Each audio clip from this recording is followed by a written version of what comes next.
Hey there, folks. My name's Ian Levinstein, and welcome to episode 247 of Comic Timing.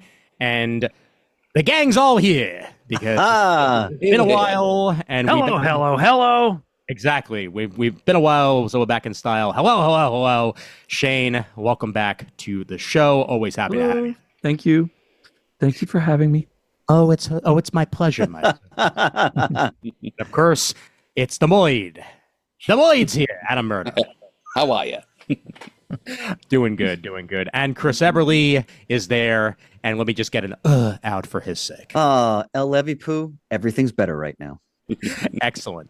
And rather than actually have a set topic like we've had on Comic Timing here, it's been a while since we've just shot the shit and talked comic books. So that's kind of the plan for this particular episode. Loosey-goosey, wibbly-wobbly, any way we want it to roll, we'll make it happen. And just want to catch up and, see what the fellas have been up to reading and what they've been doing lately. So more than anything else, happy to talk to you fine gentlemen. Indeed. You're here, brother. Yes. So I guess to start off, Shane, I know you've been filling some holes in your in your collection of late, and I'd love to give people an update on just how few issues you have left in your Justice League hole, which is kind of insane at this point. Yeah. I've been working. I mean, I haven't been working really hard at it. When we were going to conventions years ago, pretty regularly, I would pick up 1 or 2 issues of older Justice League books, trying to go. It got to a point where it was easier for me to go backwards and fill in more recent holes and go backward. Yeah. And I'm down to, I think it's 18 issues of the regular Justice League run plus 3 Brave and the Bold issues. And then that'll be it for everything from then to now. Oh my God. And it's, Justice League America, Justice League of America, Justice League International, Justice League JLA, whatever iteration that you can think of through the years. That's what it encompasses.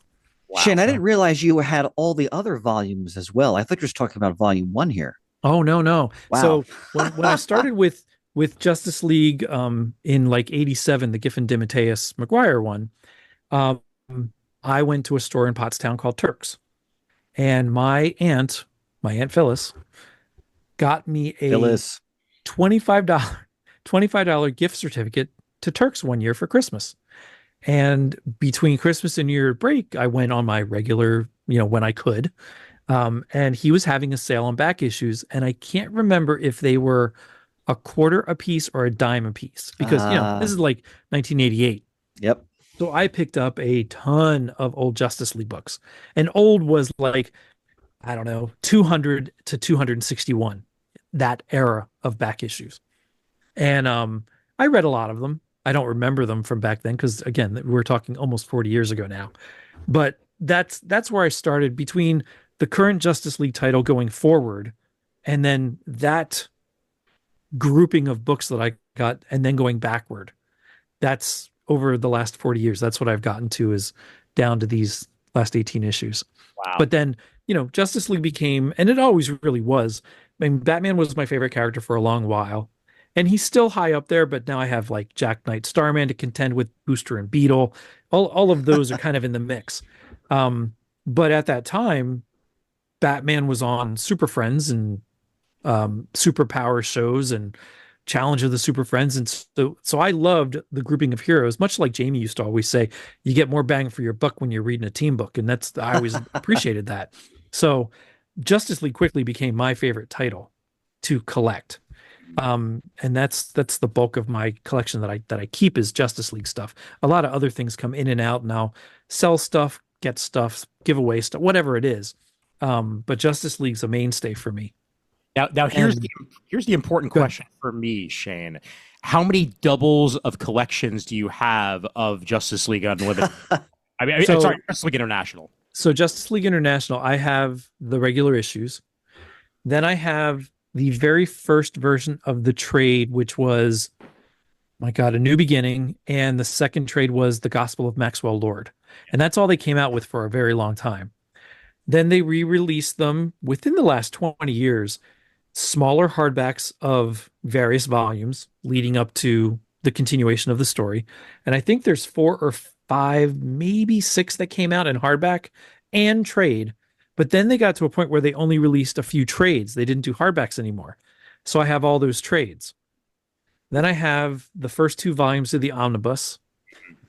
And I have the collection that a bunch of guys got together and gave me for my birthday one year, which library is, bound. Yep, library bound, which is like the first 25 issues or something like that.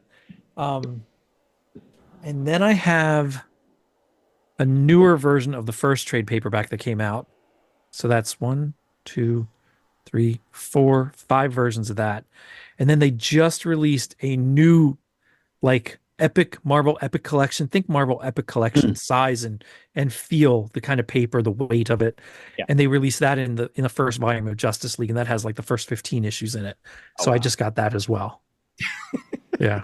Like you always said, It's brother, sickness. crap on a cracker. It's sickness. And a lot of it. So the omnibuses, I mean, you all know I'm not the biggest fan of omnibuses. I can't stand No, you're trying not. to read them or the weight of them. What you know? But the covers are new Kevin McGuire artwork, and they're awesome. So I always wait. I never ordered the 2 omnibuses, and I still haven't gotten a third one. I never got them at full price because, one, I really didn't need them, but I also didn't want to pay full price because, again, I didn't need them. But the first volume, and the second volume was even cheaper, but the first volume I got off of, I'm pretty sure it was in stock trades for, God, I don't know, 60, 65, 70% off. And the second volume was even more, like, it was really high up there on percentage off, and I couldn't resist for like the $30 it cost or something like that. It was something ridiculous. But the third volume's still out there, and I'm not getting that anytime soon because I haven't seen the right price for it. No. I mean, I'm sure if the price is right, it'll happen. But Yeah, but not for the wrong price. I really do wish. I mean, again, I've said it 1,000 times. Those Starman omnibuy. Is that the right word? Omnibuy. Omnibuses. You were Omnibuses. there you go. You've been getting it right this whole time, Shane. They are the perfect size for my taste. And I really wish they would release these Justice League things in that kind of a size format. It's just so much easier to hold. And read. Well, Oh my and those Starman omnibuses, exactly what you're saying. Like, they're in a lot of ways, they're kind of like the crown jewel of collector editions that DC has ever put out. I agree. And those they're very hard to find these days. Because of the fact that like they're not in regular distribution. Like they started putting them out in trade paperback at one point, but then never actually finished. I think it was volume 2 or 3 that they ended it on, and then they canceled. I think it's the 3. I don't think they did the last 3. And those paperback versions are the same content as the hardback versions. But again, they never finished them. So these 6 hardbacks are the only way to get them in that size at all. There's nothing else. There's been no reprint to match that, because even the more recent reprints are just huge, thick omnibuses like you would think normally are. And I think what's the most interesting about those is, and we've mentioned this multiple times in the past, that they also include things like the Hellboy crossover. Which took some finagling, but they managed to get it into the omnibus. And even there was crossovers with Power of Shazam. They're in there, right where they should be, like Lightning and Stars crossover. It really is the crown jewel of a lot of collections that I've ever seen put out by DC. Chris, your camera went off. I'm not sure if you're aware of that. Just making sure that you're still with us. Okay, he may have stepped away. No worries. Yeah. But yeah, no, I love the feel of it and just like the size of it, and DC just never quite captured that afterwards for me. And I'm not a hardcover guy either, for the most part. Like, for the most part, I will choose to get the soft cover. Like, I'm very much in your camp there, Murd. Like, Yep, as am I, Shane. It's just not only are they less expensive, but as you mentioned, it's a bit lighter on the lap. Yeah. It conforms more to the contours of your thighs as you're holding it in your lap. And it's a more manageable physical object all around. Yeah, I will say this new Justice League collection that they put out, I am quite disappointed. It's heavy as all get out for being a paperback because it uses the shinier kind of paper. It really feels like a Marvel Epic edition in that way. It's because they all have some weight to them, which is why I don't get many of the Epic collections either. They're just too heavy to carry around anywhere, even though they're a trade paperback. But I did get the first one to see what it's like. There's another one solicited this month. I'm not sure that I will get it, knowing that it's this heavy stock paper. I don't know. It's not like I need another version of it. What I do like about the Epic collections, and hopefully if DC's going that route at least a little bit, is that the Epic collections allow Marvel to collect things that they normally wouldn't collect otherwise. Sure. Absolutely. And I hope that DC's also going to go that route for maybe like the more forgotten series that haven't gotten the love that they would get otherwise for their version of Epic. So, I agree. I know even the Finest collections, I haven't bought any of them, but the trade dress on them is gorgeous. I might get my first one because there's a Blue Beetle trade being solicited, and it's old, like vintage classic, not Ted Cord, well before him, Blue Beetle collection, and I'm quite interested in that. did you say the branding was on this again? You said the legend? The Finest, Finest editions, Finest edition. Okay. DC Finest. And I think there's a oh gosh, it just left my head. What the heck is it? Oh, Justice League, the Detroit era. I've never seen that traded ever, that I can recall. It's been a while. Yeah. Yeah. So has. Yeah, I found that Blue Beetle one that you're talking about here. It's DC Finest. Blue Beetle challenges the Red Knight. It's just very interesting to me. Yeah, no, absolutely. It's also still weird to me that I go to a Penguin Random House website to find DC collections, but that's the way the ball rolls these days, one way or the other. But love the cover, and price point of $40 for a bunch of Captain Atom, as well as original Blue Beetle stuff from 60s and onward. So, yeah. Which, by the way, actually kind of ties back to the Bins we were on a couple of months ago, where we did mention both the Captain Atom and that and the I believe it was the 80s Blue Beetle that we discussed. Yep, it was the Len Wein, Paris Cullen's post-crisis Blue Beetle series. Yep. So if you want to listen to that Back to the Bins and then go back to talk, to see what it was about, you could very much pick up this collection here to make it happen. Or if you have DC Infinite, I'm pretty sure it's all on there anyway. Oh yeah, I'm sure. Yeah. But I love reading the app, but there are just some things I want in my hands, and Justice League Blue Beetle are two of them, certainly. Most definitely, yeah. I think one of the cool things about having Ultra, though, is that they do actually put full collections in Ultra. So rather than having to seek out individual issues or go deep dive into a series, you can just wait for that new collection to be added to in Ultra, and then you just have access to those issues there as if it was a collection inside of the app, which is pretty cool. And sometimes I find that they put the trade matter in there as well. They do, yes. In their trade collection, which is great. I kind of wish they would do that for issues, put all the back matter that came with the issue.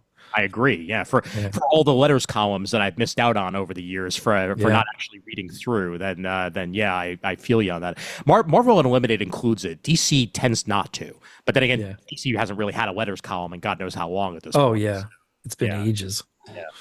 Kind of nice if they brought that back.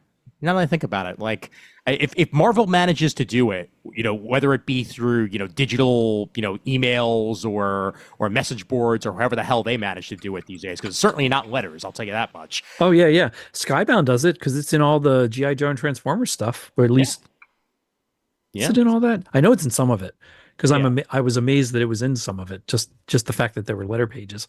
Yeah. Murd, what would you say is the closest thing you have to a complete collection of something? The closest thing I have to what? To a complete collection of a specific title, or do you range there? Oh, I have a few. Yeah, it's All Star Squadron. I think was the first that I ever completed. I've got a full run of Who's Who in the DC universe, of course. Let's see, Excalibur. Well, that's nice. not really complete because I jumped off sometime in the 90s after. Okay. Yeah, so there's a bunch of issues by like Ben Robb from near the end of the run that I don't bother to own. Okay. Let's see, the aforementioned. You're not the only one who dropped off at that point. So Yeah, I think there's quite a few. a lemming's leap from that series, I think, which is why it ended shortly thereafter. Let's see, the aforementioned Blue Beetle series that we just mentioned a minute ago. That only lasted like 25 issues. I think I bought most of them at one Wild Pig sale. Yeah. Blue Devil is another big one. DC Comics Presents, which is my favorite of all the different team-up titles. I've got a full run of that. How many issues is that? I believe 97 plus like 3 or 4 annuals. Okay.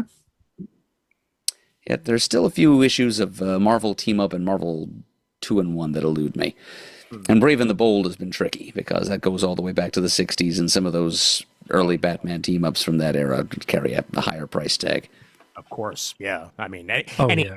anything of that era can be hard to find unless it's beat up and missing a cover. Like that's Yeah. which is a good way to own it, but at the same time, sometimes you want to actually be able to read the issue that you're buying. So Yeah. Yeah. And going back to the Justice League thing, it's not like, I mean, yes, I'm trying to collect them all and get at least, and I'm not looking for graded high-end copies. I'm looking for, as long as the cover satisfies me enough, that's okay. It doesn't matter if it's beat up or yellowed inside. I'm just looking for what I'm okay with. of course. But at the same time, I also have all 11 volumes of the DC archives of Justice League. So I have at least all the stories I can read, and I could, well before the app was ever a thing, I could, if I wanted to, read all the Justice League stories, because I think the 11 volumes contain Brave and the Bold 3 issues and 1 through like 107 or something like that. So it's a good collection into on itself, for the Justice League stuff. So I was never worried about not being able to read the title, because again, I have all the archives. Of course, yeah. And talk about another gorgeous way to collect a title. Oh my God, I love the archives. Tell us about the smell, Shane. Tell us. Yeah, God, that paper and the smell. Oh God, it really is heavenly. Chris Eberly returns after a reboot of the computer, and still hears Justice League, which is what he left on, not knowing there's all this crap in the middle now. I know. No, the question that I'll throw out to you, Chris, is what complete runs do you have, or near complete runs? Well, probably the most cherished possession in my pulp library is of course, Christopher Priest Black Panther run.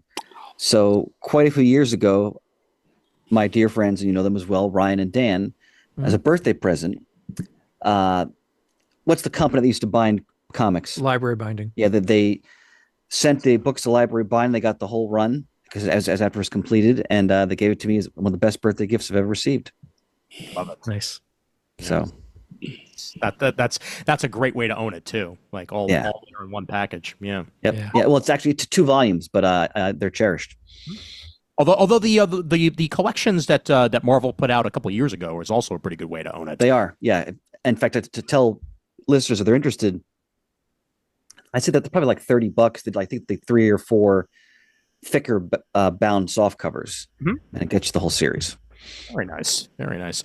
I think what I come closest to, and I at one point I was a lot more of a completionist than I am now. Maybe the fact that I don't buy single issues anymore. But I somewhere in a combination of like at my mom's place and here, really need to clean out my mom's place one of these days. There's a bunch of that's been a recurring theme for you, my friend, for years. Yeah, I know. I hear you. I hear you.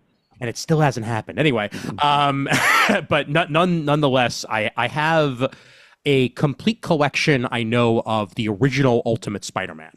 Oh, wow. With a combination of, I think I have 2 issues that are slabbed. One that's Ultimate Spider-Man #1, and I have Ultimate Spider-Man, the first appearance of Venom. that are slabbed. I also have the Wizard 1/2 issue that came out from that. I had that at one time. Yep. And I am 99% certain I also have the complete run of Miles Morales Ultimate Spider-Man once we switched over from Peter to Miles. But that was kind of like, it hit at the right time for me. Like it was where I felt in a lot of ways I was maturing as a comic book reader, and it felt new and fresh, similar to the way that like the current Ultimate Spider-Man feels new and fresh in a very different way. As I'm older, and guess what? So Spider-Man. But you know, when Ultimate Spider-Man was coming out, it's like this feels more like my era happening, and there's way less clone baggage. So like, all right, I'm in for what's going down, and that was the Spider-Man for me of that time. My friend, how old were you then? This was around 2000, so that would be 25 years ago. So I was in my mid-20s. Right. So you know, Perfect age for that. Perfect age. Yep, definitely. And I got that age entirely wrong, by the way, because I math sucks. I'm 41, so if it was okay. yeah. In 2000, I was only 21 myself. Yeah, I know, So exactly. an even better age for that title. Yeah, exactly. Yeah, it was the right time for it to be happening. I was picking up Ultimate Spider-Man at my old comic shop on Avenue X, Bullpen Comics and Cards, which I remember after it was gone and in between new stores that moved in, I got to see it entirely empty. Oh, and, wow. and I looked in and realized just how damn small this place was. Like at the time, because it was a comic shop, it was a place I went to every week. It didn't quite hit me, but like he didn't have a back. Like it was like the size of my living room essentially. Like it was not a big shop, but he would have enough for weeklies, and he'd have enough for like two small things of back issues off to the side, and that he made that work for a solid. Shop was probably open a solid 20 years before it closed. So That's how. So that Turk store I started going to, he had been on a corner store across from a hoagie shop, and it looks like it used to be a pharmacy. So he had the inside like counters, and he had spaces to put things inside showcases, and it was a pretty big storefront. And then he moved to the next block aside of the hoagie shop, and it was a much smaller shop, what like you're describing. To me it looked huge, but I was 12, 14 going in, and I just loved going into this comic shop with all the stuff to look at. But when I drive, and I do drive by it when I'm down in my old stomping grounds, that storefront's still there, and sometimes I happen by it. It's tiny. It's this little tiny storefront. Well, Shane, I've had the same experience. And then you think about when you're a kid, the first time you go into a comic book store, as I recall, in the 1980s, and you're so in awe of just seeing comics available in a store in quantities that you've never seen before. It's like you just experienced Shangri-La. Yeah. And the fact that, because the first shop I went to was a hole in the wall too, but to me it was just a world of complete enchantment. Oh yeah. Yep. Part of me wishes that I'd been smart enough to take pictures like inside of the shops that I frequented back in the day, because I'm a part of a couple of like old Brooklyn Facebook groups that post pictures every now and then, and the first comic shop I ever went into was literally adjacent to my movie theater, which then became a Walgreens, and now the Walgreens isn't even there anymore. So F that. Like every now and then I'll go into like the Wayback Machine, and I'll start like searching for comic stores I've been to just to try and find a picture, anything. I'm unsuccessful so far. Most of the pictures that I find are either before or after it, because first it was AAA Comics and Cards adjacent to the Kingsway Movie Theater. Kingsway Movie Theater mentioned in the HBO show Vinyl back in the day. So that's where I know he grew up in my neighborhood. But it eventually moved out of that location and moved down the block about 4 stores and changed names to Acme. And then it was Acme Comics and Cards for a solid 10 years or so until that closed. And then another shop opened that was just a vaguely disguised excuse for people to play Magic that happened to occasionally have comics inside of it. Oh, I hate when that happens. I know. I knew that would hit home, Chris, but nevertheless, like I went in there like twice, and I'm like, do you have the latest issue of this? Like, no, we're not carrying latest issues. And I'm like, then why do you have a thing that says latest issues on your wall? Yeah, but just in case. Exactly, yeah. But they closed shortly thereafter, and I don't think I ever took a picture of it while I was there. Yeah, so. I do. I wish we had phones back then like we do now, so I could take pictures and videos of certain things. Every now and then I'll find a good video of a mall, and it's not even a mall that I know, and I'll just watch a 20-minute video of somebody walking through a mall from the 80s. Shane, because I don't know how to react to that statement. That is it's fun. Inspiring or sad or nostalgic. I mean, go with nostalgic. I'm just picturing you alone in the dark with like one light on overhead, just kind of slumped in your seat, watching people walk in a mall in 1985. Like, I don't know how to feel about that. I mean this so lovingly, though. That is so Shane. Like it is absolutely like from the guy who downloads movies so he can listen to them while they work. Like this is absolutely what I would expect something that you would do, Shane, and I love it. I absolutely do. So this has become an episode now on mortality and existential dread. Like sounds we like turned a corner. Exactly.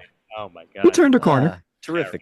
Well, let's dig ourselves out of that hole a little bit, and I'll ask the all important question: what you been reading lately? Because it's been quite a while since I've been able to ask that question to any of you fine folks. So, Mr. Eberly, I might as well start with you. What the heck you been reading? I came prepared. Yes, I got a whole pile of stuff here. Okay. So my reading habits now, obviously in the years since I closed the store, I don't naturally just read as many books. Mm-hmm. And then as I've gotten older and older and other things going on in life, I'm becoming really picky now on what I'm reading. Part of that's just also money. Even with a generous discount from DCB Service, I still really can't get that many books. Right. And like Murd, I still enjoy the tactile experience of reading a floppy comic. So I'm still getting floppies. Don't call them floppies. They're single issues. Single issues. Forgive me, sir. And of course, I still call them floppies. Yeah. All right. Lay down that law, Ian. And periodic trades as well. But a couple of things I pulled that I've been enjoying consistently month after month over the past couple of years. So Jason Aaron just finished a miniseries on Namor. Actually, I'm sorry, I don't have issue 8 yet, but it's almost on. I've read through issue 7. I just got 8 yet my shipment. World War C is where Namor is trying to navigate a multi-front war between all the different kingdoms under the seas, and he's trying to take control of it because he's concerned how the surface world might then respond to it. And it's Jason Aaron writing Atlantean history, experiencing all the different phases of the Submariner, the burden of his sins and all of that. It's really well done. Anybody who really enjoys the Submariner, if you've been jonesing for a Submariner story for a while, this is one I really recommend. Great art by Paul Davidson and Alex Linz. And they also explore Namor's childhood. They kind of go into a new dimension of that, just some great retro continuity. It's excellent. And I think years back when Murd and I did a Submariner spotlight on the old show, and I remember doing diving pretty deeply into Namor's backstory. And Aaron does a really nice job of incorporating elements of that here. And because Marvel's Atlantean history is actually pretty complex. Oh yeah. Yes, to say the least. Yeah, Murd knows that better than anybody. So it's a really good miniseries. Anybody who loves like Marvel history, the Submariner, definitely check it out. I highly appreciate the use of the crack effects in issue 4 that I found here, and the artwork, as you said, very, very nice. Almost a touch of watercolor to it. And that's Namor as a kid. That panel there, that's from that aspect of the story. So very nice. I've always enjoyed the Submariner over the years, and it's always nice when I see him getting first rate talent applied. Mm-hmm. So good stuff. I know Shane will appreciate Batman and Robin Year 1. Yes, indeed. So I just read through issue 5 of that. I think it's on hiatus now for a month or two before they continue it. But it's I got to tell you, what is Mark Waid, like 60 years old? I'm not sure how old he is, but he hasn't lost a step. No. I mean, this is one of the most Especially that book. It's yeah, amazing. it's one of the most thoroughly enjoyable Batman stories I've read in quite some time. If you love all the classic elements, Dick Grayson as the kid he doesn't have self restraint yet, and he's like devil may care to a degree, and then that his kind of relationship with Alfred, meaning Dick and Alfred, Bruce trying to sort of find his way in these early years, and it's also the artwork is Chris Samney, so who's Wade's collaborator on his legendary Daredevil run from some years back. Yep. So this book has all the great elements of I would already say classic Batman story. It's not even done yet. Shane, what's your take on it? It's beautiful. Like you said, right from the start, it is just an enthralling story. It's fun. The art is just beautiful. It fits. I love this early time frame that we get to see when Robin's really just becoming Robin. And Bruce is struggling with the role of basically having to be a father. Yeah, for all intents and purposes, and he's not always particularly great at it. No, no. And they do a wonderful job with the dynamic of them going on patrol for the first few times, because Robin wants to like get out there and really throw his weight around. Batman's trying to kind of restrain him. It's the writing is, I mean, one of the all time greats in Wade, and you're really getting all his skills here. This is a whenever this book comes out, it's the first book I read in my pile. It's really wonderful. Also makes me miss Alfred too. Yeah, like I miss an Alfred in a regular Batman book like this. I'm sure eventually they'll find a way to bring him back. That'll happen. But what you mentioning this is actually a good piggyback, and not to steal the spotlight from you, Chris, but I definitely want to get Murd's thoughts on the two announcements that DC made on upcoming Mark Wade books. Yes, one of course, indeed. A new history of that was the one that I expected you were going to be asking about, and man, I'm pretty jazzed about that. Yeah. And Ian, I think you should be too, because issue 1 at least features artwork by Todd Nauck and Jerry Ordway. Mm-hmm. 100%. Fantastic. Yep.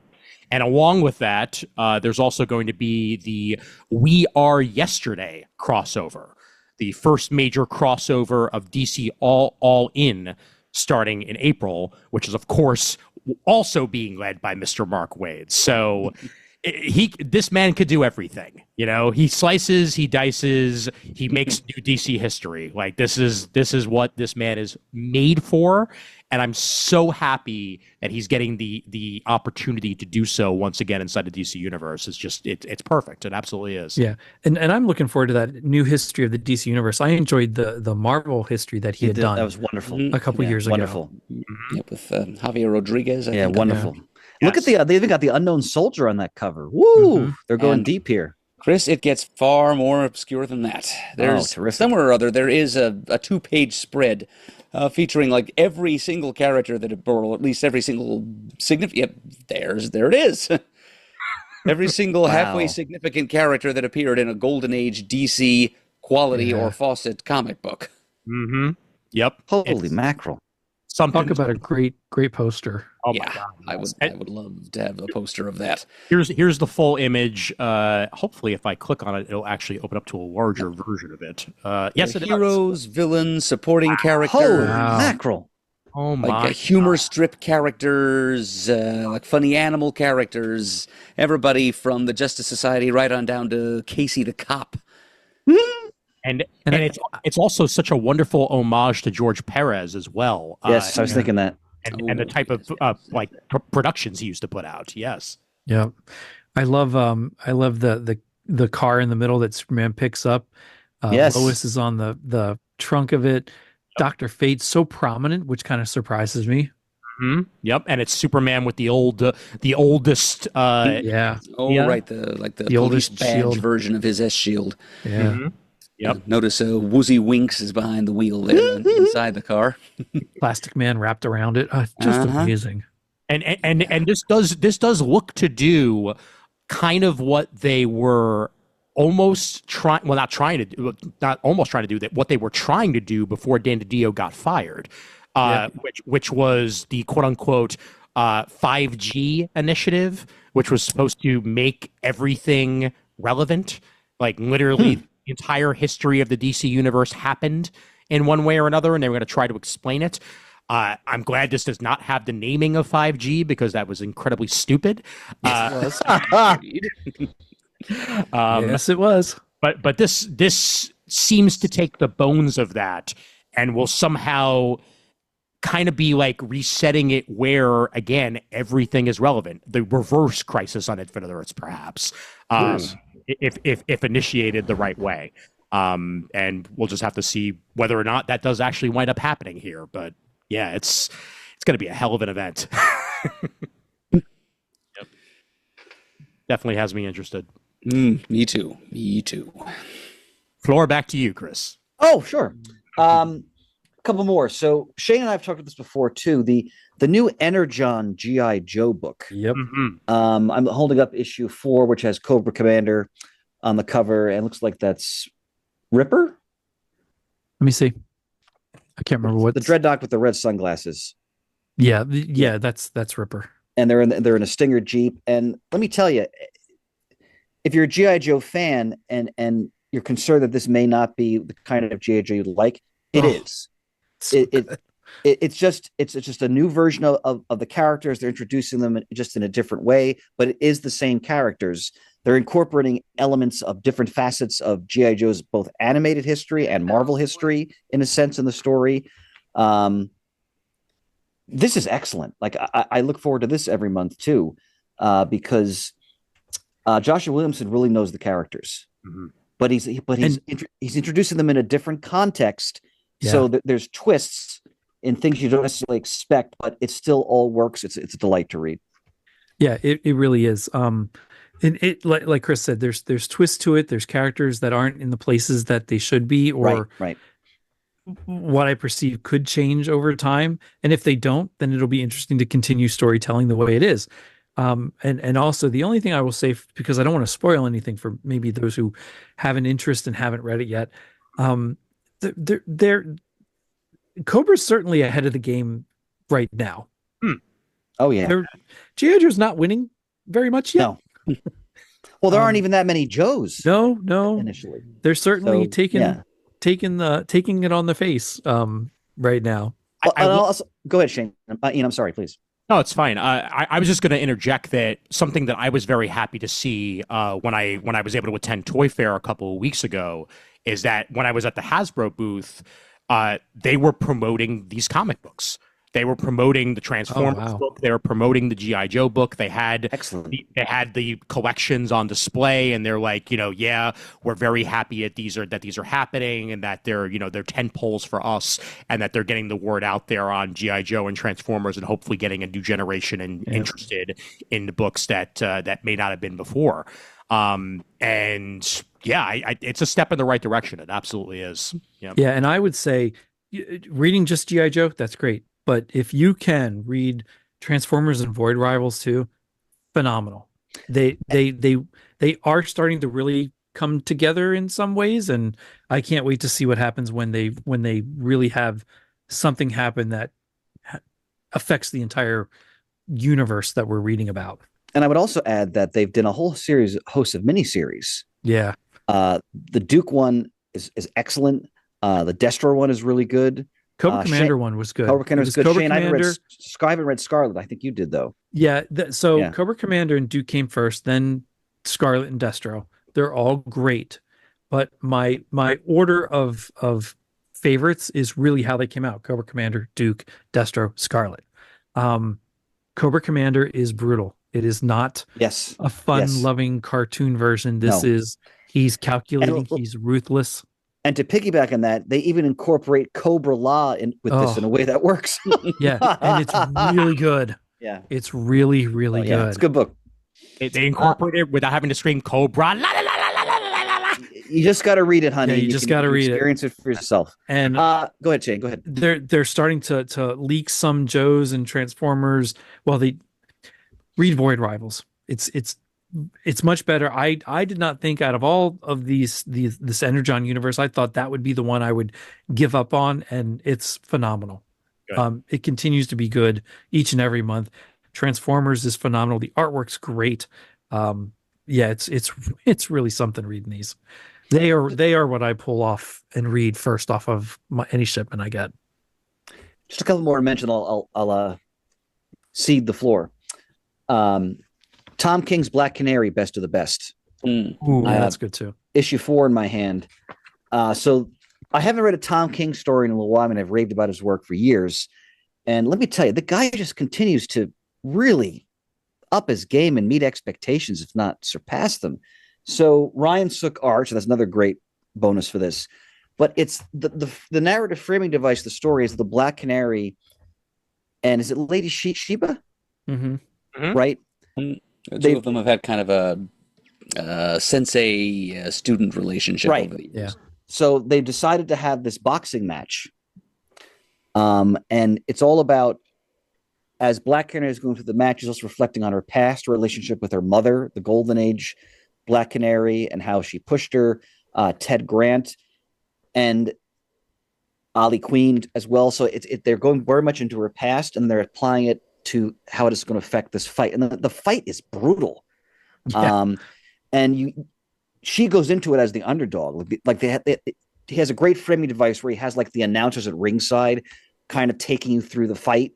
And they assume she's going to lose. And it just goes back and forth with her mother and the training. And Tom King, man, this is, again, if anybody who loves Black Canary, maybe they feel she hasn't gotten her due in a while, this book is really doing that in spades.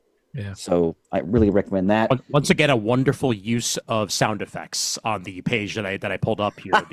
The pow, the crack, and the bam. You can feel them. You can literally feel them. Yeah. Yeah. The art by Sook is phenomenal. The way he captures the battle in the ring, the different perspectives. I mean, you're watching a boxing match in a comic. I mean, in a really brutal one. Excellent. Last two things I'll mention. Image has been reissuing all the criminal volumes. Classic crime noir by Ed Brubaker and Sean Phillips I've raved about many times over the years. And I've been rereading them as they've been re-releasing them.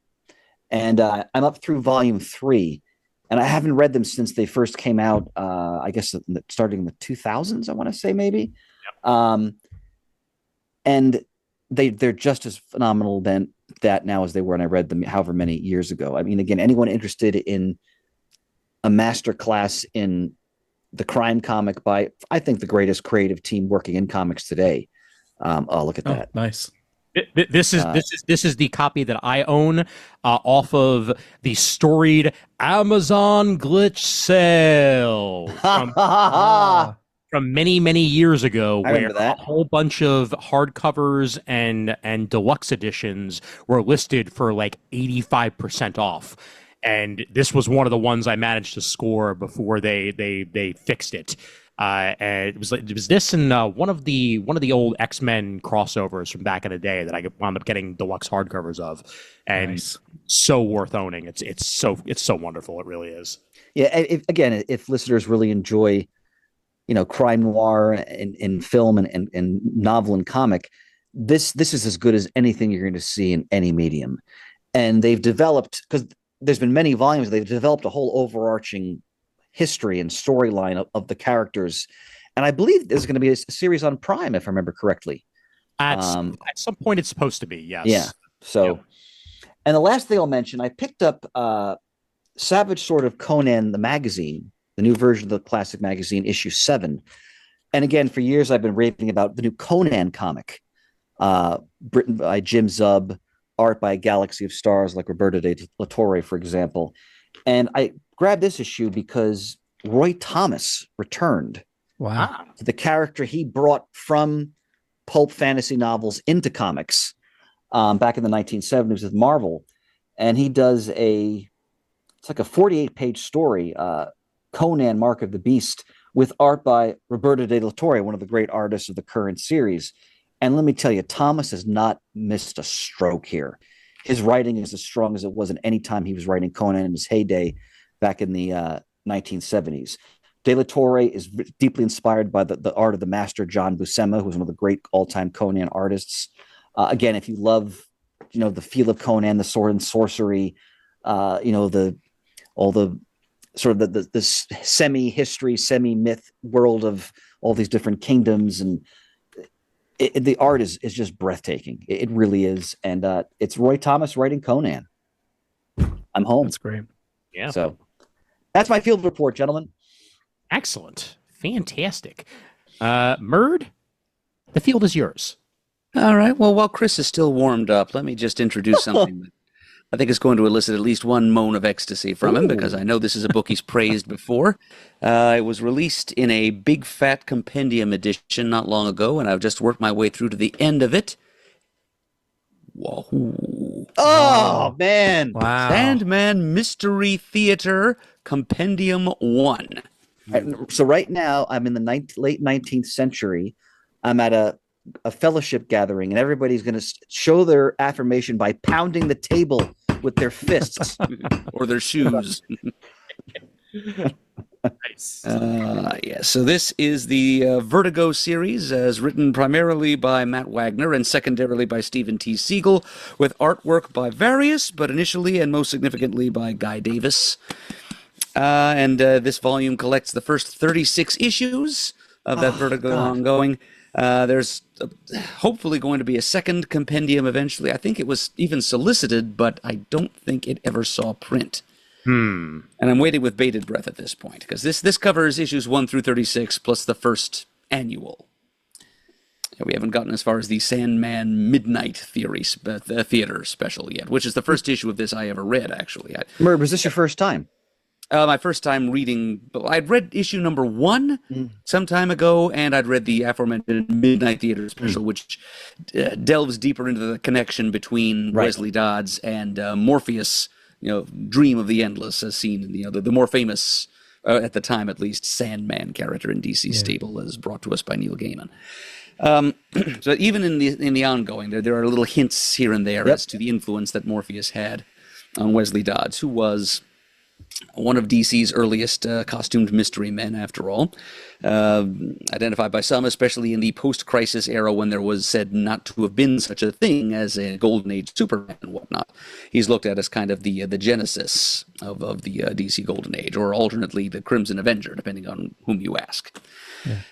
So it tells the story of the early days of Wesley Dodds' career as a crime fighter, and what inner demons drove him to don a trench coat, fedora, and gas mask and hit the streets of New York City in the late 1930s to right wrongs whispered to him in his dreams.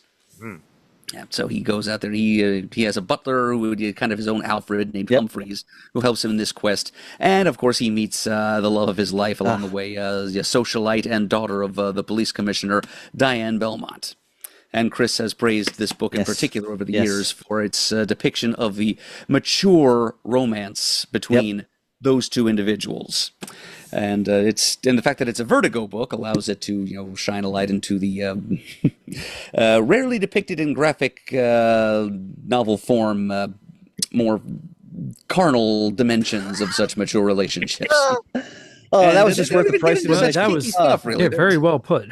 Yeah. Diane and Wesley are a fairly vanilla couple, come down to it in that aspect of it. In fact, at least at the point to which I'm read here, I've only gotten as far as issue 36, of course, because that's as far as the compendium goes, that his occasional sexual reticence has been at times a concern for Diane. I mean, the volume actually ends with her on kind of what seems to me at this point a cliched cliffhanger, where she takes passage to Europe in a steamer, and we're all supposed to gasp and clutch our hands because he's leaving New York. Oh, how will they ever... How shall their love ever survive? Lovers. There was no such thing as the internet or Zoom. They will never be able to talk again.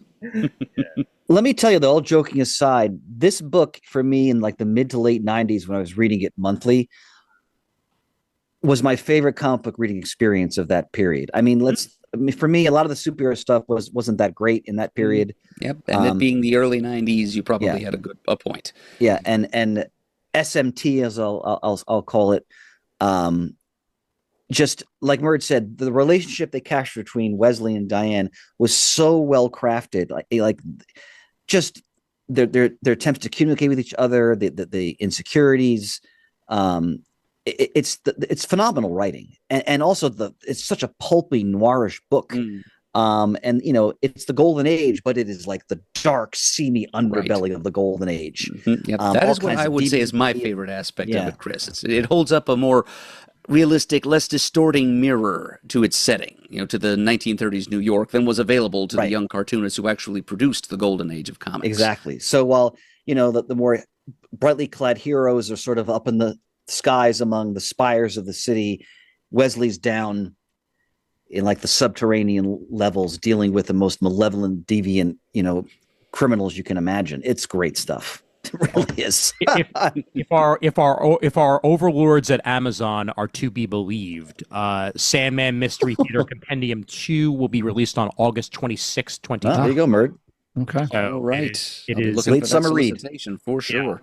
I believe it was canceled, and now it's being resolicited. Again, Sandman is kind of persona non grata at the moment with everything going on with Neil Gaiman, but this is not Neil Gaiman. This is Matt Wagner. Right. It's a whole different situation. So hopefully that means that it will still come out when it's supposed to. Murd, worst case, I had the whole series in a smaller trades, and I can always lend those to you if needed. And I appreciate that, Chris. And hopefully DC is going to come through, though, and I'll be able to have a second gigantic paperback brick of Now, quality, that version pulp-flavored, there. retro Golden Age comics to sustain me. Does it show on there? Does it say Vertigo anywhere? I saw it was Black Label on the front, but I wondered if it was on the spine No. Vertigo. No, instead we have both DC Black Label, and at the top we have the banner at the top is the Sandman Universe Classics. Yeah. Okay. That's the same thing I see here for on Compendium. the final cover design by the time it sees print for Volume 2. Yeah. Because Vertigo is back, so they could very easily wind up just rebranding it as Vertigo in future volumes, which wouldn't surprise me. But all depends on when it was originally printed and whatnot. So, Murd, do they have the covers in the compendium? Yes, they do. Good. Yes, The covers are complete with fabulous. the original indicia and all of that good stuff. They didn't. Let me see if I can give you an example here. A lot of the covers are mixed media. They would sometimes have the actual models pose in the outfits. They're great covers. Yep. Oh, good. Very nice. Yep. And it looks like they're right with Issue the 1. issues that they're supposed to be. And a forward by Patton Oswalt, I believe. Yep. That. Also a part of the package.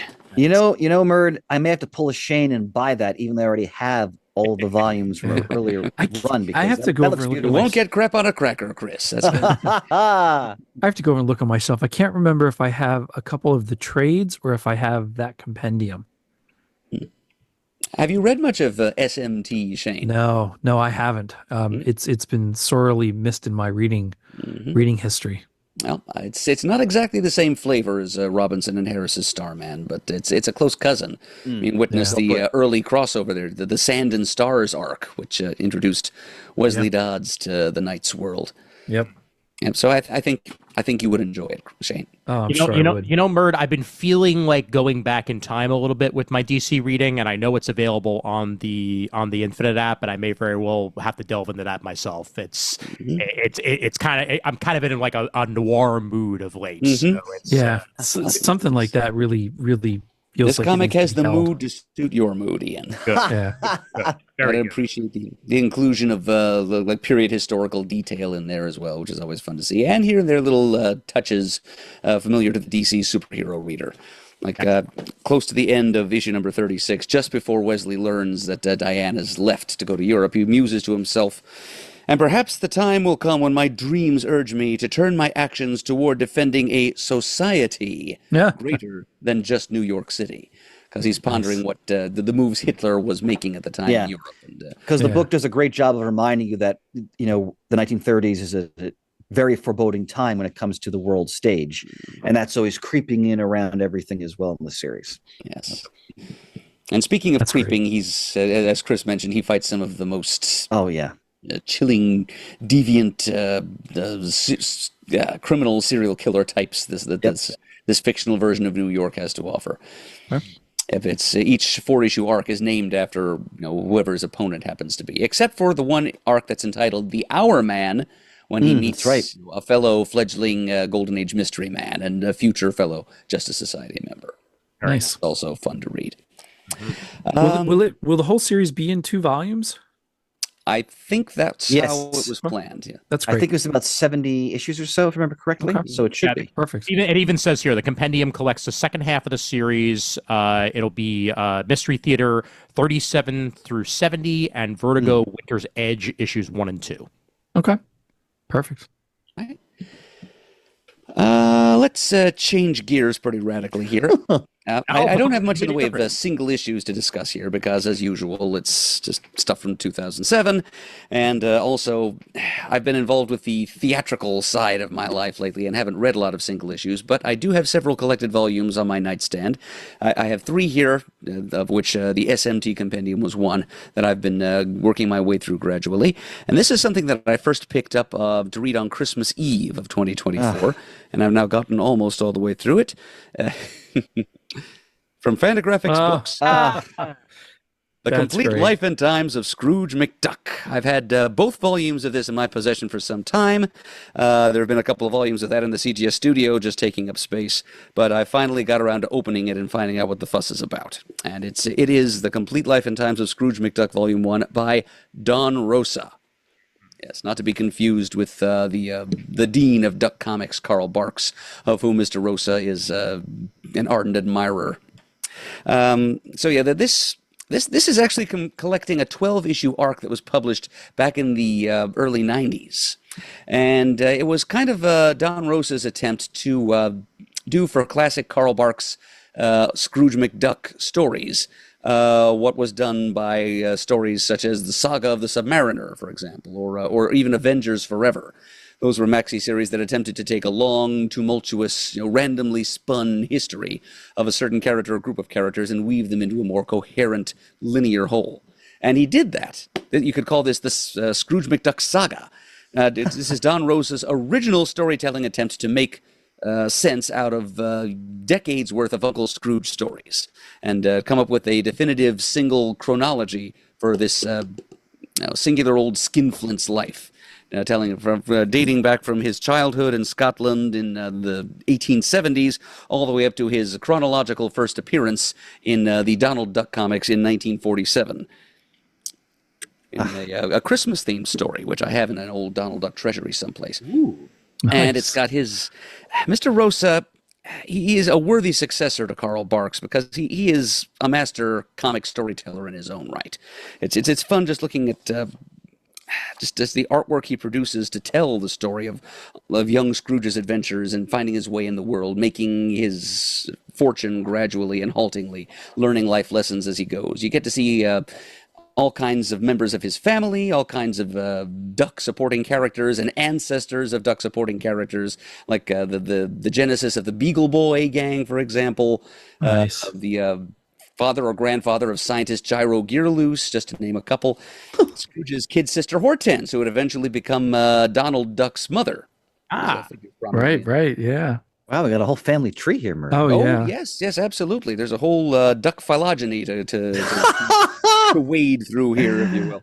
So yeah, it's a work of creative history as well as just great graphic storytelling. And anybody out there who are fans of Carl Barks's classic Duck comics, so is Don Rosa, and he consulted with quite a few other obsessively detail-absorbed Barks Duck fans in putting this thing together, and he researched it meticulously. So just about all the important beats of Scrooge's life, as mentioned in various Uncle Scrooge comics by Barks and others, Rosa mentions and just works into this. And eventually, I'll get around to reading the second volume, which deals with other like little self-contained Scrooge McDuck stories that Rosa came up with to fit in between the chapters, which he calls B chapters, which might otherwise be called Untold Tales of Scrooge. Yeah. Except Mr. Rosa doesn't like that term, so I'm trying to avoid it. But yeah, so this is the Life and Times of Scrooge McDuck. I do recommend it. And number 3, for something much more recent, as in it just came out of one of my most recent DCBS boxes. It was recently published by Boom Studios. It is something called Jonesy, which is written by Sam Humphries, with art by Caitlin. Oh crap! I gotta find her name here. Caitlin Rose Boyle is her name.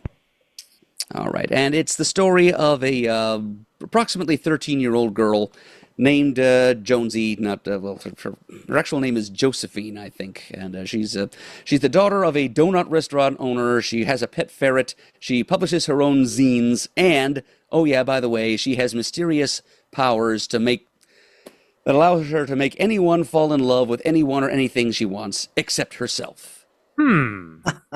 Okay. Great premise, and that's what inspired me to pick up this trade of the entire 12-issue series from Boom.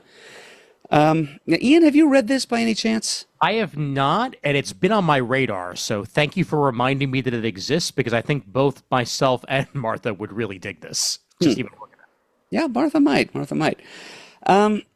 I will say, having read it, I was very interested in the premise, but having read all the way through it, I've found that it's probably aimed at a much younger demographic than our own, Ian, and with a rather shorter span of attention. I would characterize the intended audience as 10-year-old hipsters. Understood. Got it. Honestly, it was a bit much, and the art style is not exactly to my liking either. I don't mean to poo-poo it. It's a lot of work went into it, clearly, but it just reminds me of. Oddly, it reminds me of another period of cartooning for which I don't have much of a taste, the early 70s. It reminds me of everything that I like the least out of those countercultural times. Okay. Oh, God, magnificent. Yeah, but for younger readers, I think it's actually going to be quite enjoyable. For me, it was just a little bit too. I don't know, hyperkinetic. I don't even know how how best to phrase the disconnect between my own taste and what I saw on the page. Murd, when you say early 70s, do you mean underground comics from that time period? Is that what you're referring to? I was thinking mostly actually of things like the TV special The Point, featuring original music by Harry Nilsson. Oh, tremendous. Yes, just that kind of cartooning. Not so much the Fabulous Furry Freak Brothers, for example, or R. Crumb. Bird, that is the type of poll that I want from you, so thank you. And two, cover blurb mentioned, spiritual successor to Scott Pilgrim, and cover blurb right, cover blurb wrong. Like, do you even see anything like Pilgrim-esque in it outside of possibly the artwork, which is a little bit Brian Lee O'Malley? That is the one thing that I might have mentioned, and again, it's a little bit more extra than anything that Brian Lee O'Malley put to page. I can see some basic formal similarities, but yeah, it's kind of like him if he were a 12-year-old girl hopped up on pixie sticks and amphetamines or something. Fair enough. Yeah. And again, I don't really want to disparage it. It's just not. It didn't speak to me as it would to some other younger readers. Wait a minute. Why stop with the amphetamines? Get the pixie sticks too. Come on. Yeah, looking at the artwork here, it is definitely incredibly exaggeratedly cartoony, and even to the backgrounds themselves. Like, I mean, it literally looks like it walked out of a video game in a lot of ways. Oh, well, that particular page, yeah, because she's having to jump over barrels, so yeah, people our age immediately think of Donkey Kong. Of course, yeah. All right. I mean, I might still give it a go. Maybe if my local library has it, I may wind up doing a library peruse first before an actual purchase to see whether or not it's worth actually being on the shelf. But glad you at least checked it out. Yeah. And all that. I still think the premise has a lot of potential.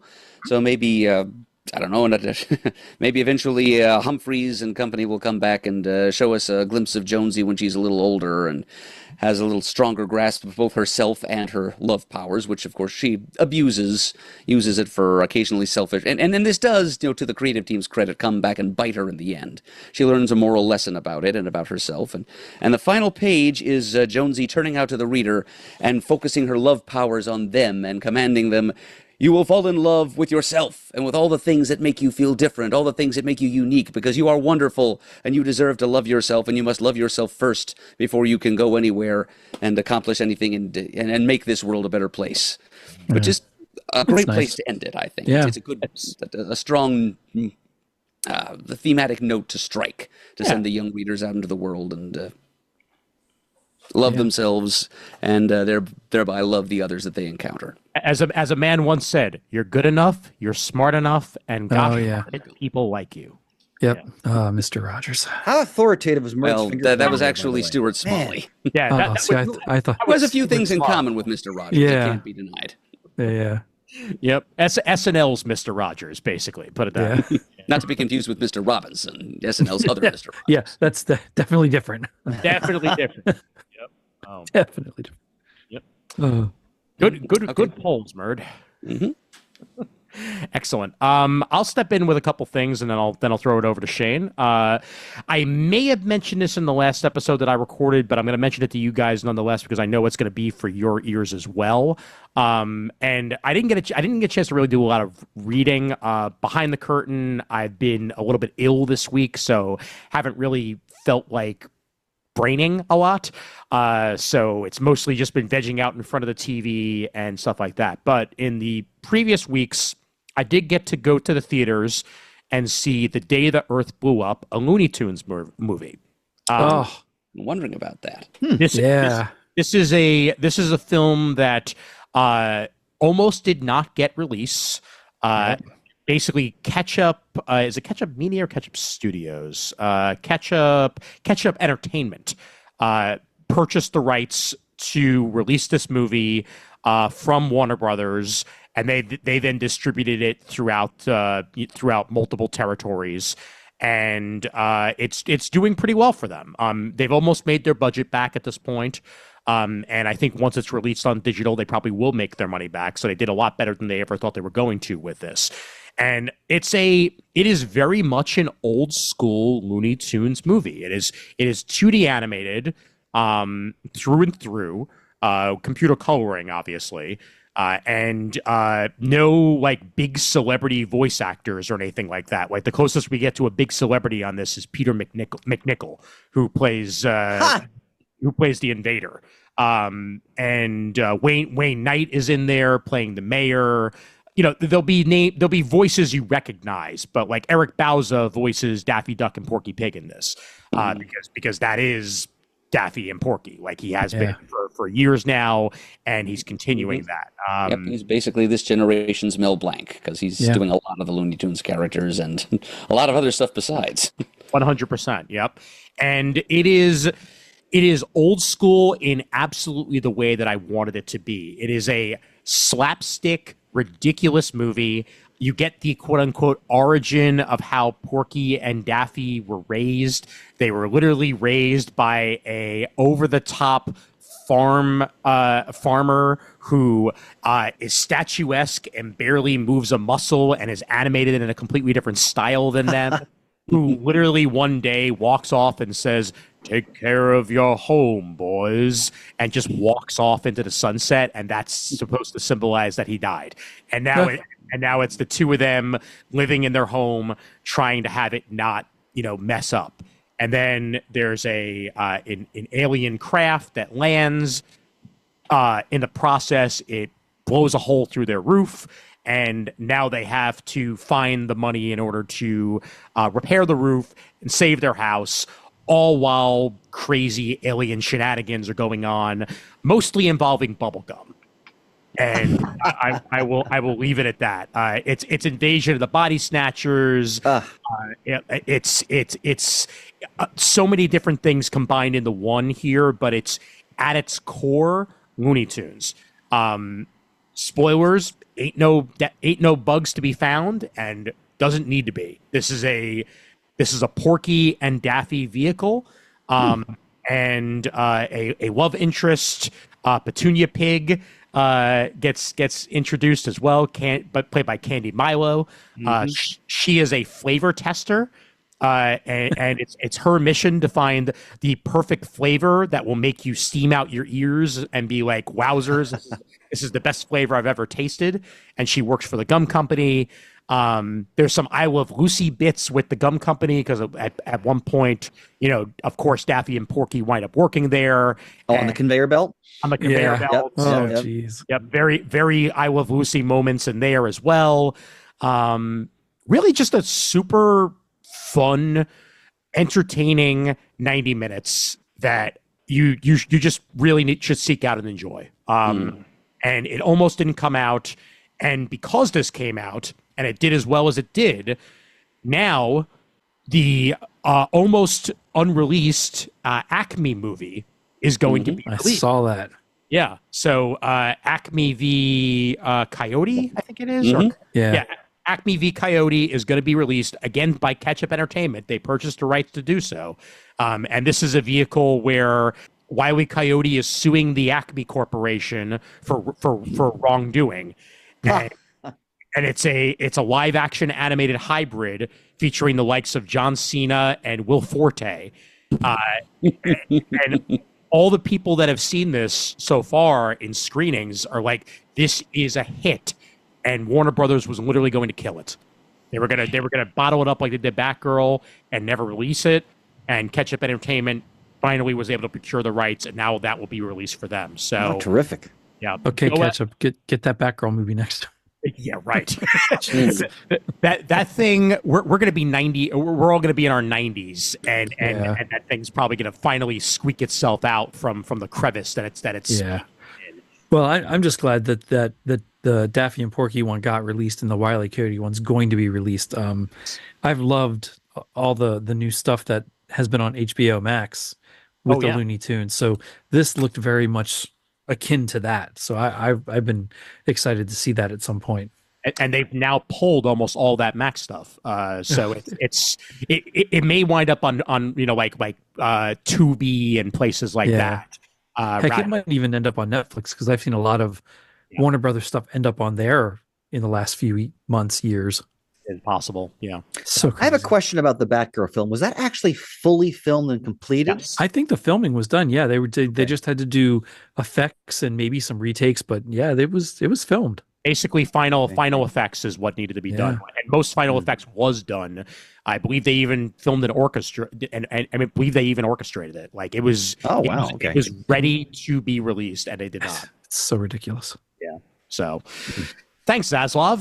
Yeah. But also another thanks, Zaslav, is I finished Batman Cape Crusader, the Amazon Prime animated Batman series, with the likes of Bruce Timm and Ed Brubaker behind it.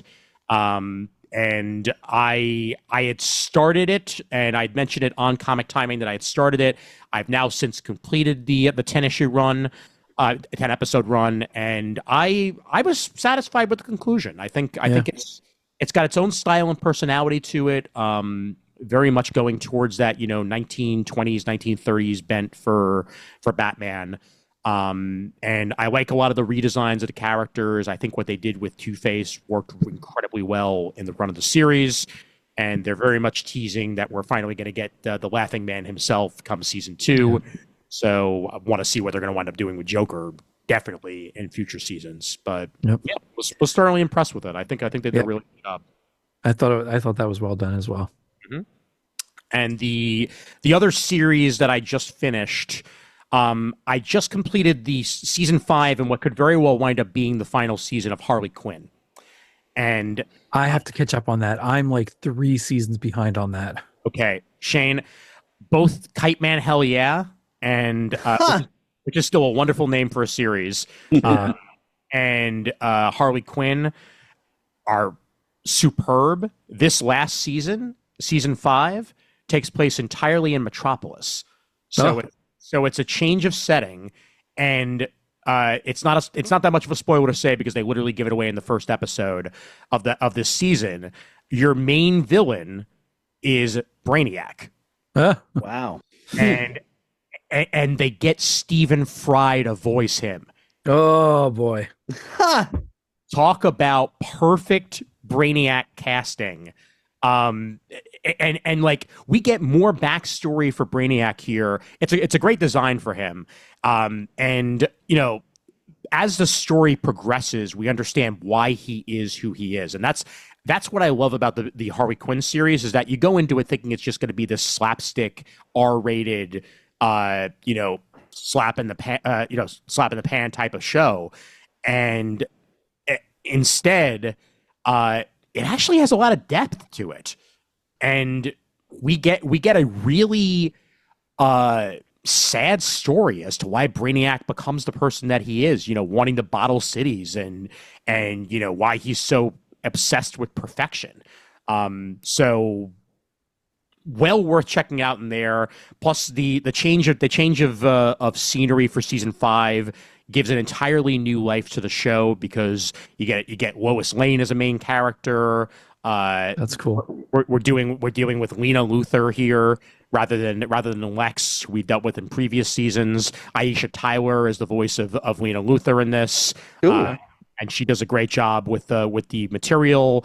King, not King Shark. Actually, is it King Shark? Yeah. King, I think it's King Shark. Yeah, King Shark's kids wind up showing up throughout this season, and they're insane. Like they're it's like you put all the sugar in the world into humanoid sharks, and there's one that keeps coming around, and he's like, I can't control myself, and he'll just like bite random things and stuff like that. So if it is a capper on the series, I think it goes out incredibly strong. And season 5 is definitely worth checking out if you haven't done so.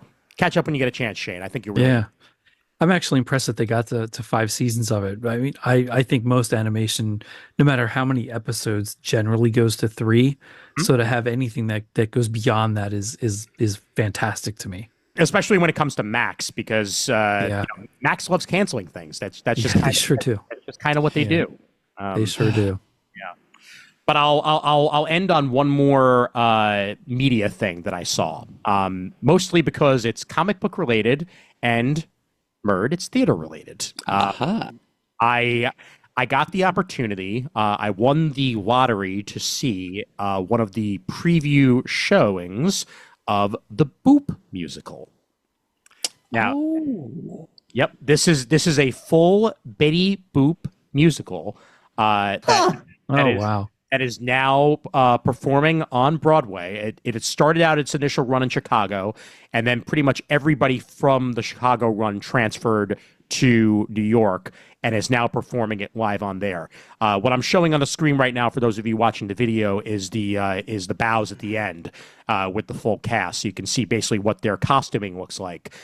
What you don't see is that there's black and white iterations of a lot of these costumes. So you'll be going from like the Boop world to the real world, the Boop world to the real world. General story of the play, it's basically the Barbie movie but with Betty Boop. Betty's in a bit of a rut, and she feels like she needs a change. So her grandpappy shows her an invention that he made in order to go into the real world.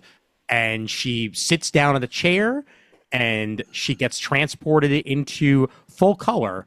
And one of the main reasons why I wanted to mention this, when she lands in the real world, she lands directly at New York Comic Con. Javits and all, like they That's have a full backdrop. They even recreated the signage of the Javits and the real Reed Pop New York Comic Con logo on top. They got the license for that, and then there's an entire number with a whole bunch of people in costume, including like a Cyclops, a Storm, and like a whole bunch of like a Pikachu cosplayer and a whole bunch of other people performing this whole number immediately after she gets into the real world, and it's absolutely great. And my favorite is just the puppetry for the dog is so wonderfully executed and expressive. This guy's a master at his craft, and overall, it was a really enjoyable performance. Probably one of my favorite shows of the new season. That's great. I hope it winds up getting accolades, but totally was not expecting when I came into it that literally the second act would be taking place in New York Comic Con. So go figure. That's awesome. Yeah, and excellent switching from black and white to like literally they would turn around and like they'd be black and white, they'd be red, they'd be color, they'd be black and white, they'd be color. Good stuff. Good stuff. That's cool. Yep. And that's about it for me. So Shane, What you got? All right. Well, something I wanted to mention that I forgot when we were talking about the G.I. Joe books earlier is every new issue of this G.I. Joe series. Now we're not doing Transformers or Void Rivals, but Brad of Candid Comics Conversation and I do an issue by issue review of the G.I. Joe book. So we're doing it at least through the first story arc, maybe longer, because we're enjoying the hell out of the book. So I just wanted to throw that out there that I'm having a great time talking about G.I. Joe more in depth with somebody every month on this new book. I also am reading the new Justice League series, which is fantastic. I'm so thrilled that the Justice League is back. I love this new. Who's writing Justice League? Who could possibly be writing? Yeah. Mark Waid again. Dan Moore is doing the artwork, gorgeous, because he's one of my favorite newer artists. I mean, I know he's been around a while, but the stuff he does on Superman that he does on this, it's just beautiful. It really looks, and World's Finest, it looks like classic comic book art to me. Yep. It just enraptures me as soon as I open the book. It's beautiful. And to go along with Justice League, the Atom Project, which is the two atoms trying to get everyone's powers back and using Captain Atom to do so, to switch them all back the way they should be from what Amanda Waller did to disrupt all that. And that's a fun book. A little bit, I'm not sure what's going to happen in the end because Captain Atom's getting a little pissy. Kind of rightfully so, but it's an interesting book. I'm also absolutely loving The Question all along the Watchtower, which features Renee Montoya's The Question. It features Batwoman in it. Both Ted Kord and Jaime Reyes Blue Beetles are in it. Animal Man's in it. And The Question is the security guard of the Watchtower and trying to solve a mystery. And it is just a fun book. It's 6 issues long. 5 issues are in. I can't wait to see how it ends. And I really hope she has a place in the Justice League prominence in some capacity after this. It's a fun book for me. Nice. I am still reading Absolute Batman. I've gotten the issues up to issue 6, and I think past that I'm going to do digital. Okay. I've only read digital for Superman and Wonder Woman. I'm quite a few issues behind on both of those. It's interesting, but I don't feel the need to buy the absolute stuff, really. I'm curious as to where they go and how long it takes to get there with intertwining the universes. Yeah, but we'll see what happens. Which apparently we will be getting to sooner than later. Next year, so we'll see. And then I'm not going to say much about it other than to say I read the first issue of the new Hush story, and if nothing else, it was a lot of fun to see Jim Lee do art and read the next part of Hush. So yeah, we'll see what happens with that. My blue team compatriots were not that thrilled with it, to be entirely honest with you. So yeah, I mean, to me, it read like a first issue. I think it's going to take a couple issues to really see how good or not it is. Okay. Yeah, I will read it. I know I'm going to.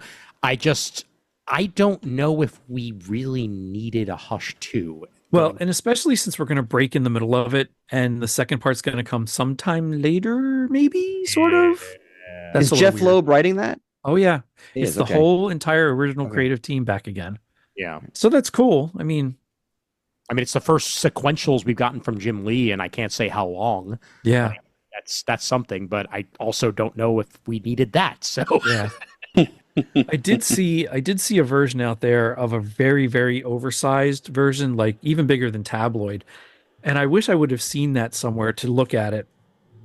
I found out because I got an email from DCBS. It seems like they're doing it for every issue of this first 6 at least. So now I'll be curious to see if they take that oversized format and collect it some way, because that would be kind of a neat artist edition-ish kind of thing to look at. Yeah, absolutely. Because I story be good or be bad as it goes on, I do like Jim Lee drawing Batman and all his rogues gallery cast of characters, supporting cast. It's always fun to look at. So I wouldn't mind looking at something like that in a larger format. I still think they missed the opportunity to call it Hush 2, the Hushening. I think that Wow! It took you a while to get the Borscht Belt in there, man. Had to be at least something, man. Had to be. Yeah. Oh, I thought you were slipping there for a minute. Thank you. Remember, I'm a little bit under the weather. I'm a little bit under. I got you. I got you. And I want to show one other thing. I have both of these characters, but I'm only going to pull off Ernie. Yes. Ebert. Oh my God. Oh wow. Shane fits in a toy. Everything's right with the world. My favorite thing is he froze right as he was showing. Perfect. He's just that- become his own avatar. Exactly. Look at the grin on his face. He's a kid again. Oh my God. Shane. That's how I want to remember Shane. Hold on. I have to take a screenshot of this. Hopefully he'll come back. Let me see. Shane, you're frozen. Oh my gosh. Oh, there we go. Did I? Oh. Yeah. You're back. You're back. There we go. There You're it back. is. Yeah. You froze directly on the image of Ernie. So yeah. So Bert's on the shelf too. Count Von Count is supposed to come out sometime soon. I know, and Jamie would laugh at me throughout the years because when the Muppets came out, I said I was only going to get Bunsen and Beaker, and that's it, and I ended up getting all of them. I'm really not doing that with this one. I really only want my favorite Sesame Street He characters. protests both loudly, my friends. As great as these are like $30 a piece. That's Wow. expensive. It Muppets is. came out; they were $9.99. Yeah, that's a lot. So Wow. I mean, it's by NECA. It's great product, but that's what NECA figures cost. I'm not going to get all of them, but I do want. There's an Oscar coming. There's a Big Bird coming. If they produce a Grover, a Cookie Monster, those are the ones I want. When I was at Toy Fair, Shane, Super 7 had on display their smaller Sesame Street figures, including this Roosevelt Franklin that I was very happy existed. Yep. As well as a that's awesome. Yeah, that's and Mr. Hooper. Oh, Mr. Hooper. Mr. Blooper. Yep. Yep. Oh, he comes with a broom. I know. It's so good. And I was getting those, so I have the first 2 series of those. My problem with them is they're $20 a pop. Wow. Man. And I was getting them with some gift cards I had, which is fine. But then when Series 3 was being kind of solicited, NECA announced these Palisades kind of sized ones. And I'm more inclined to pay a little bit more for a couple of the characters I like that fit almost right in with the Palisades Muppets. They're slightly bigger, but it's not terrible. But it really is a great figure. I can't wait to see how the Count Von Count comes out. You know what? And Shane, while we're on this on the topic of these, can you explain, because Chris Naudis asked this question when we were talking our Toy Fair episode. Can you explain why it seems like the only female Joe they're coming out with toys of these days is CoverGirl? Like it seems like Scarlett's kind of just like faded into the wild. So there is, let's see, there are 2 versions of Scarlett. There are 2 versions of Lady J. Yeah. There are some other ancillary. There's Jinx is out there now, as well as Helix, and my goodness, I can't remember the other female's name because it was a newer character that I was not familiar with. Yeah. But then there's the first version of CoverGirl, which matches the original toy from Hasbro back in the 80s. CoverGirl came with the Wolverine, which is the tank-like thing with the missile launchers. And that figure had short red hair. Yep.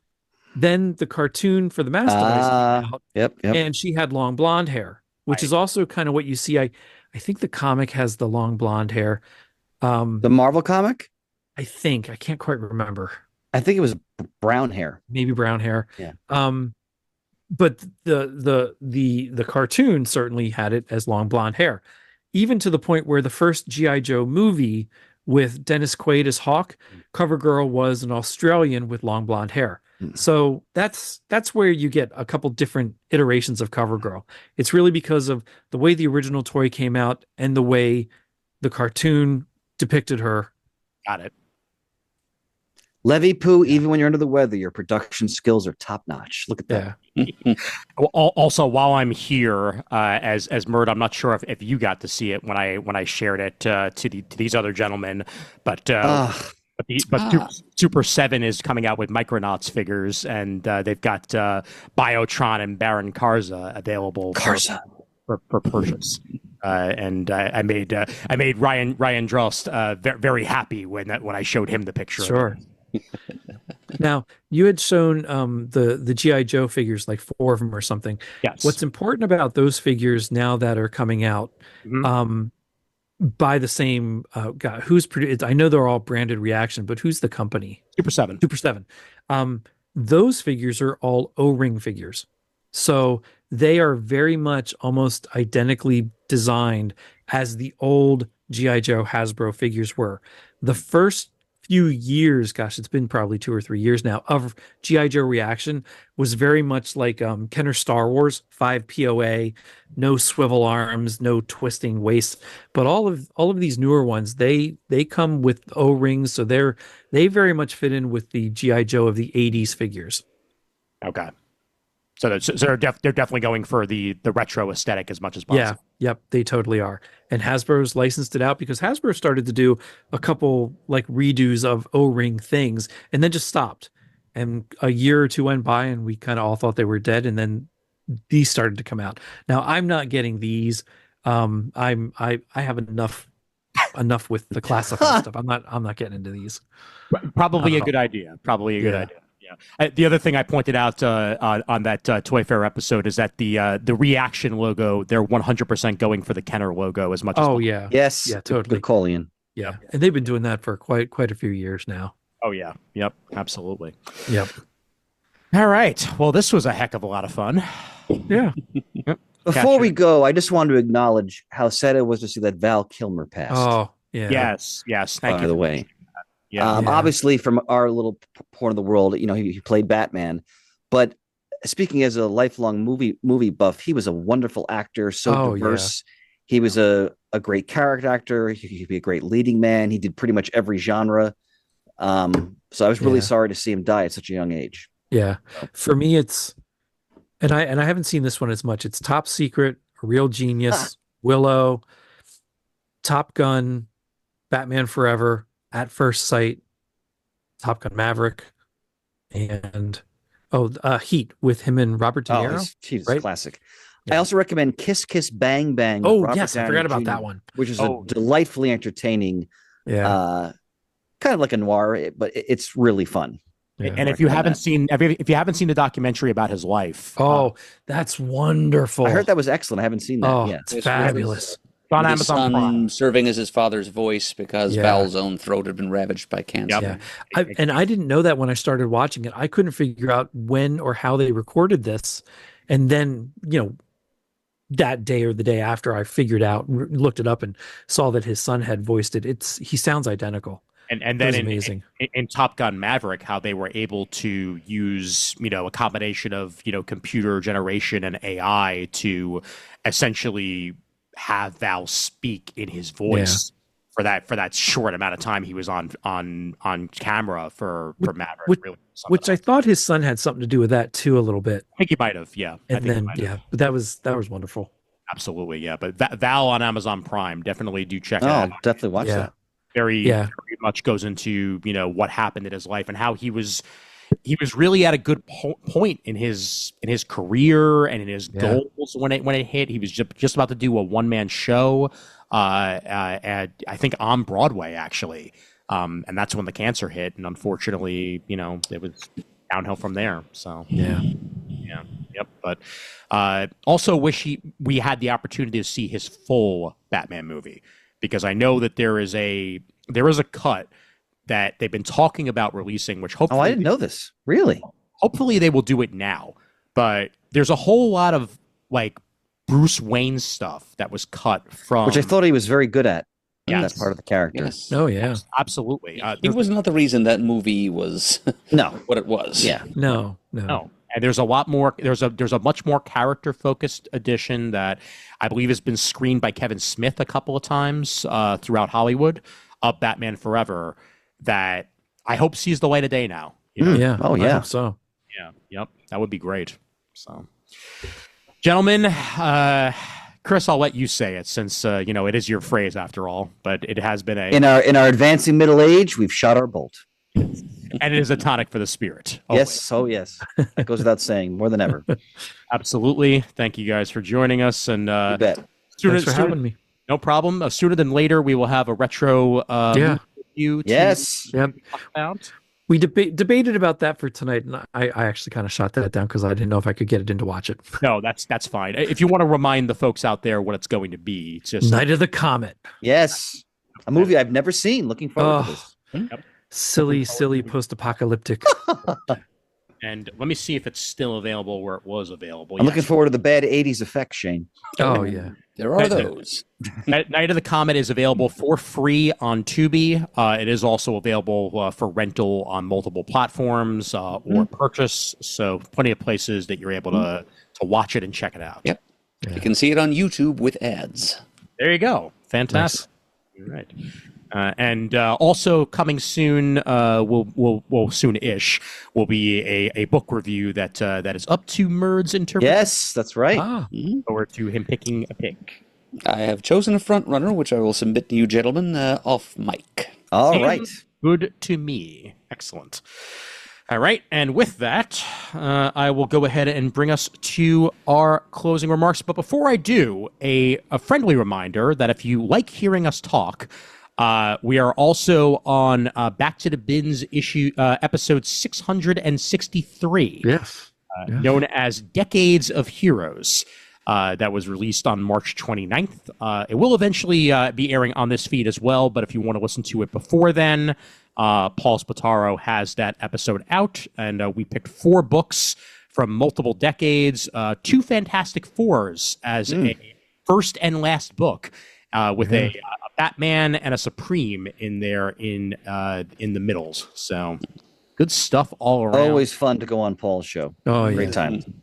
Great time indeed. Yep. All right, and with that, credits.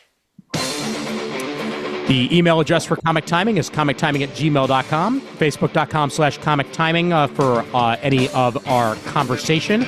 We also have a Comic Timing fan group there as well that we would like you to check out and join if you have not already done so.